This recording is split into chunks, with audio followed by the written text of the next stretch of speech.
معزز سامعین و ناظرین، السلام علیکم ورحمۃ اللہ وبرکاتہ۔ آج ہم آیت نمبر سورہ آل انعام کی آیت نمبر 109 سے 117 تک کا مطالعہ کریں گے۔ ابتدا میں چند آیات کی تلاوت۔ اعوذ باللہ من الشیطان الرجیم، بسم اللہ الرحمن الرحیم۔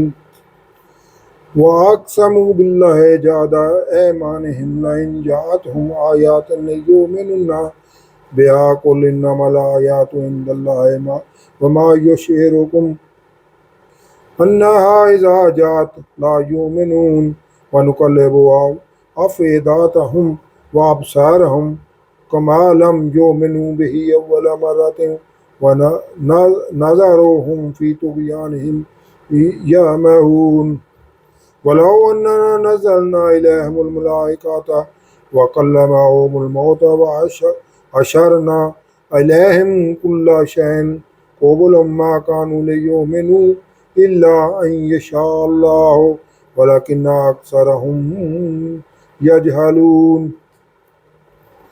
صدق اللہ العظیم۔ اب ان آیات 109 سے 117 تک کا ترجمہ۔ اور یہ لوگ اللہ کی سخت قسمیں کھاتے ہیں کہ اگر ان کے پاس کوئی نشانی آئے تو وہ اس پر ضرور ایمان لے آئیں۔ کہہ دیں کہ نشانیاں تو سب اللہ ہی کے پاس ہیں، اور مومنوں تمہیں کیا معلوم ہے یہ تو ایسے بدبخت ہیں کہ ان کے پاس نشانیاں آ بھی جائیں تب بھی ایمان نہ لائیں، اور ہم ان کے دلوں اور آنکھوں کو الٹ دیں گے۔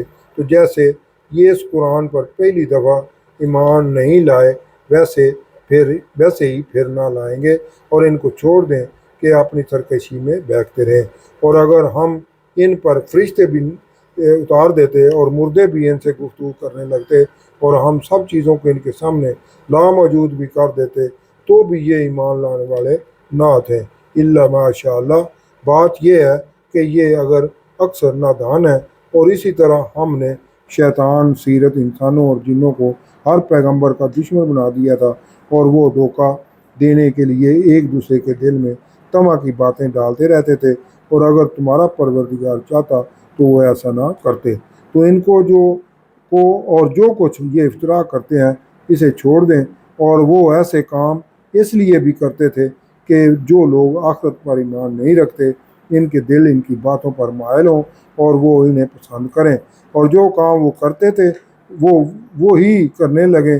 کہو کہ کیا میں اللہ کے سوا اور منصف تلاش کروں؟ اللہ کے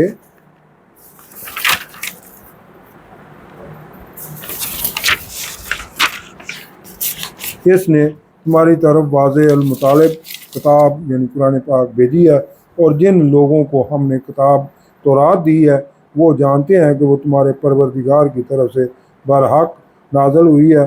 تو تم ہرگز قرآن شک کرنے والوں میں نہ ہونا، اور تمہارے پروردگار کی باتیں سچائی اور انصاف میں پوری ہیں۔ اس کی باتوں کا کوئی بدلنے والا نہیں، اور وہ سنتا جانتا ہے۔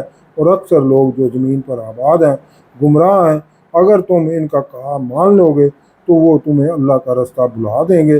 یہ محض خیال کے پیچھے چلتے اور نرے اٹکل کے تیر چلاتے ہیں۔ تمہارا پروردگار ان لوگوں کو خوب جانتا ہے جو اس کے رستے سے بھٹکے ہوئے ہیں، اور ان سے بھی خوب واقف ہے جو رستے پر چل رہے ہیں۔ یہ ان آیات کا 109 سے 17 تک کا ترجمہ تھا۔ اب یہ انہی آیات کی تفسیر النور۔ یہ حصہ بھی پچھلے کل کے وہ جو حصہ تھا ویڈیو کا اسی کا یہ تسلسل ہے اور ارشاد ہے، اور وہ بڑے زور سے قسمیں کھا رہے ہیں کہ ان کے پاس کوئی نشانی آ جائے یعنی معجزہ دکھایا جائے تو یقیناً ایمان لے آئیں گے۔ آپ صلی اللہ علیہ وسلم فرما دیں کہ سب نشانیاں تو اللہ کے اختیار میں ہی ہیں، اور تمہیں کیا خبر کہ جب وہ نشانی آ جائے تو بھی یہ ایمان نہ لائیں گے اور کہیں گے کہ یہ ایک کھلا جادو ہے، اور ہم ان کی عقلوں، دلوں اور نگاہوں کو پھیر دیں گے جیسے وہ پہلی بار ایمان نہیں لائے تھے، اور ان کو چھوڑ دیں گے اپنی سرکشی کی وجہ سے کہ وہ بھٹکتے رہیں، کیونکہ اللہ کی طرف سے دیے گئے وسائل